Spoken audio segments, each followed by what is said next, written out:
Dans la NBA, il est facile de savoir quelle équipe est la meilleure à chaque année. Il suffit de voir qui ramène le championship à la maison. Mais admettons qu'on se pose la question sur une décennie au complet. L'argument devient bien plus complexe.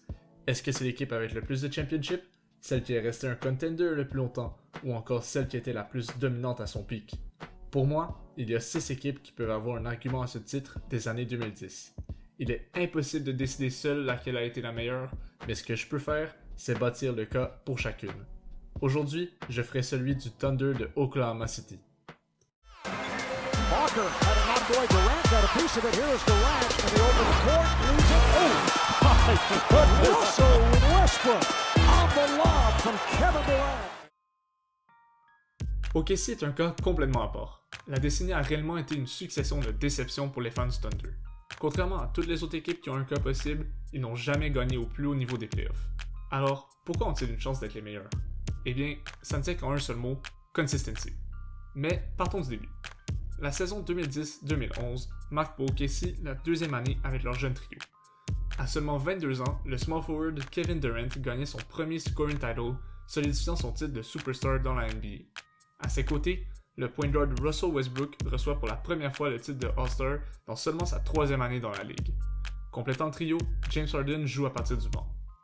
Cette jeune équipe pleine de talent gagne 55 games cette année-là, leur obtenant la 4e position dans une conférence Ouest extrêmement compétitive. Déterminés à faire du bruit dans les playoffs, ils s'occupent rapidement des Nuggets dans un gentleman sweep. En deuxième ronde, les attendent les Grit and Grind Grizzlies. Memphis prouve être un excellent adversaire, mais le trio a tout simplement trop de firepower et remporte le Game 7. Cette victoire les amène en finale de conférence pour la première fois de leur jeune histoire.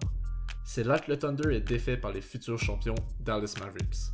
Le but de cette saison était vraiment de montrer au reste de la ligue que malgré leur jeune âge, OKC n'était pas une équipe facile à vaincre et c'est justement ce qu'ils ont fait. Avec une année d'expérience en plus, ils pouvaient devenir une vraie menace pour les meilleures équipes déjà établies. Avec le début de la saison 2011-2012, le Thunder est déterminé à dépasser leur succès de l'année précédente et gagner un championship. Cette saison fut malheureusement écourtée faute d'un lockout, donc au lieu de jouer un traditionnel 82 matchs, il n'y en a eu que 66. Gagnant 47 de leur affrontement, OKC se glisse au deuxième rang de l'Ouest, une belle amélioration de l'année d'avant. L'équipe arrive dans les playoffs déterminée et dangereux. En première ronde, ils rencontrent un visage familier, les Mavericks. Démontrant leur grande amélioration, le Thunder démolit complètement l'équipe qui leur a fermé la porte au final l'année d'avant. Le sweep face au reigning champ montre que Kevin Durant et son équipe n'ont peur de personne. Passant en deuxième ronde, c'est le Purple and Gold qui les attendent. Ayant gagné le chip en 2010, Kobe et les Lakers avaient également vaincu le Thunder cette année-là. Mais OKC est sur un vrai revenge tour et rien ne peut les arrêter. Menant la série 3-1, ils sont prêts à y mettre fin à la maison. Les Lakers font tout en leur pouvoir, mais suite à un jeu incroyable de Russell Westbrook, tout le monde savait que c'est fini. I mean, comment est-ce qu'on peut arrêter ça? Westbrook held by Seth. Oh, he put it down!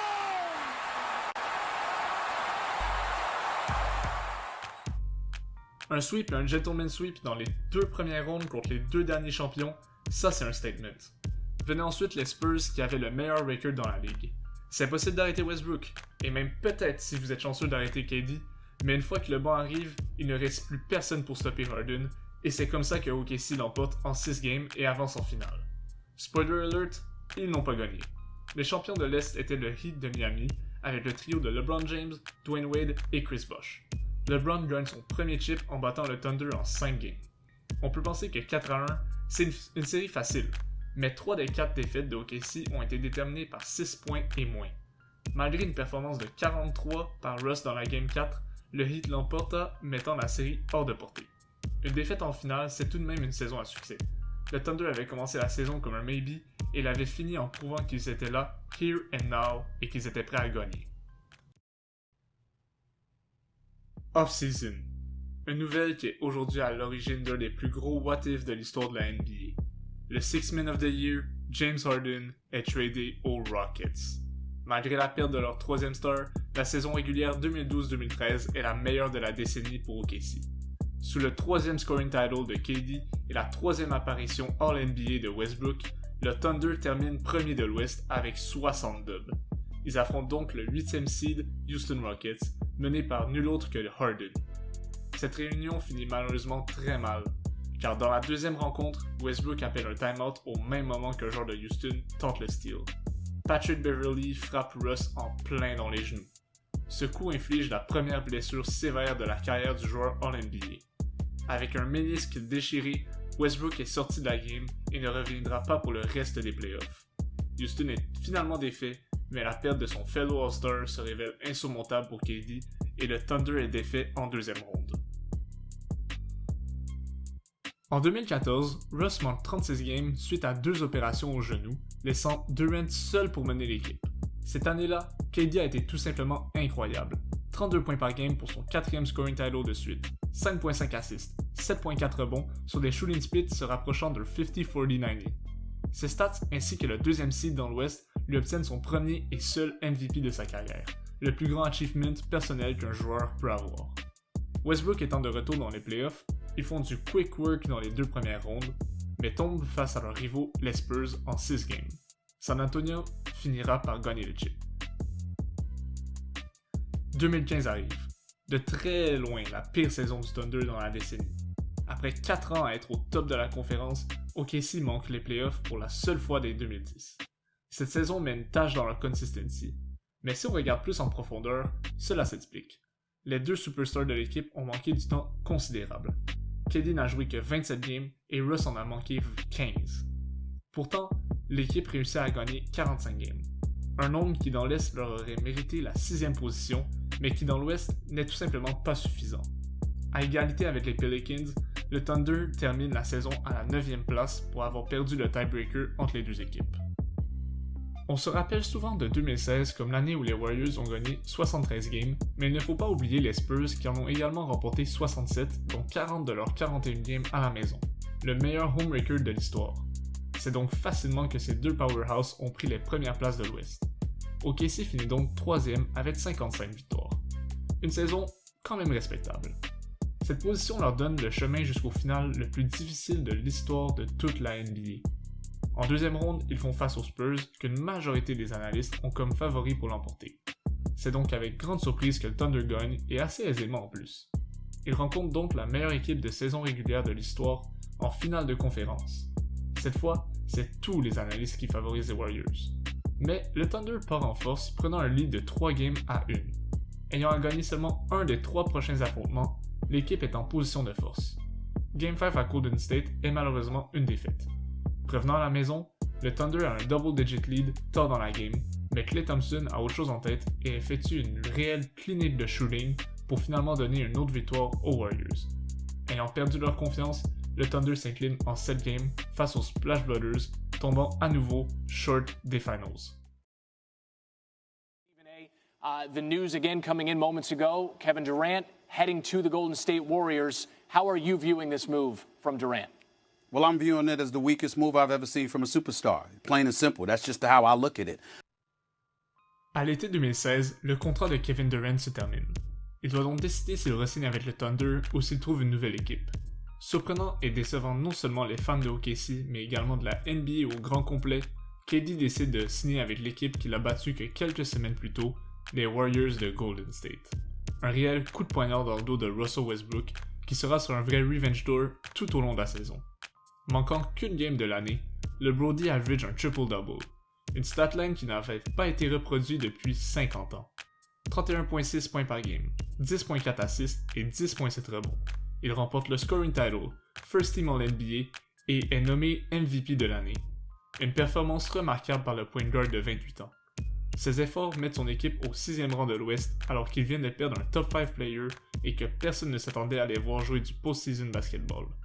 Malheureusement, l'équipe n'a tout simplement pas assez de talent et malgré du temps de jeu incroyable de Russ avec ses 37 points par game en playoff, il tombe face à James Harden et ses Rockets. En 2018, l'organisation réalise un trade qui amène Paul George et Carmelo Anthony à OKC. Ayant à nouveau de l'aide, Russell Westbrook average un autre triple-double et ramène son équipe dans le top 4 de l'Ouest. C'est donc avec grande déception qu'il tombe à nouveau en première ronde. 2019 est la dernière chance de l'ère Westbrook à OKC. Paul George prend la place du go-to guy et finit 3e en MVP voting et 3e en Defensive Player of the Year. L'année se déroule bien et l'équipe se tient en 3e place, mais une blessure à George les envoie au 6e rang quand les playoffs arrivent. Un Paul George blessé et un Russ qui n'est clairement pas à 100% font face à Portland. Le point guard des Blazers, Damian Lillard, joue à un MVP level avec une performance de 50 points en Game 5. L'ère de Russ se termine sous un buzzer beater contre son équipe. Un réel heartbreak pour les fans de OKC.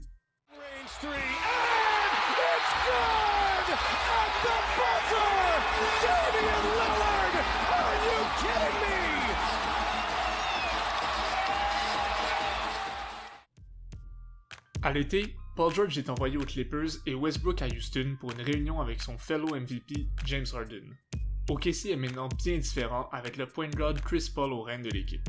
Le Thunder réussit tout de même à surprendre le monde du basketball en se qualifiant pour les playoffs au 5e rang dans la bubble à Orlando. Plein de jeunes talents acquis avec les trades de l'été ainsi qu'avec le draft, il remporte 44 des 72 games d'une autre saison écourtée. En playoffs, le hasard fait bien les choses et Westbrook joue contre son équipe de toujours. Les jeunes talents menés par un vétéran point guard sont sur le point de vaincre la squad de Harden et Russ, mais finissent par perdre en cette game. Une conclusion qui représente bien le decade de Oklahoma City. Toujours bon, mais jamais assez.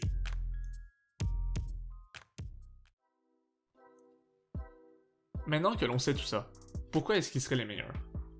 Dans la Kevin Durant, donc de 2011 à 2016, OKC s'est rendu en Conference Finals au minimum à chaque année que l'équipe n'a pas été restreinte par une blessure grave. En 2011, Conference Finals perdu face aux champions. 2012, finale. 2013, blessure grave de Russ. 2014, Conference Finals, perdu face aux champions. 2015, blessure grave aux 2 stars de l'équipe. 2016, Conference Finals, perdu face à la meilleure équipe de saison régulière de l'histoire. De toute la décennie, ils ont manqué les playoffs qu'une seule fois, un accomplissement réalisé par qu'une autre organisation. À 2 reprises, 2017 et 2020, ils ont surpris le monde entier en se rendant aux playoffs alors qu'on leur donnait des odds minuscules de s'y rendre. Ils ont accueilli et développé 3 joueurs en KD, Russ et Harden qui ont gagné un MVP. Il n'a pas eu une seule fois de toute la décennie où on peut dire que OKC était une équipe facile à battre. De toute la NBA, le Thunder est la seule équipe qui a été considérée comme top tier sur cette période de 10 ans. Pour prouver ça, voici un graphique du seeding additionné des années 2011 à 2020 pour toutes les équipes. Donc, plus le score est bas, meilleure l'équipe a été sur la période. À droite, on peut voir les pires équipes du decade. De 48 à 58, on a des équipes comme les Warriors, le Heat ou encore les Raptors qui ont été très forts sur quelques années.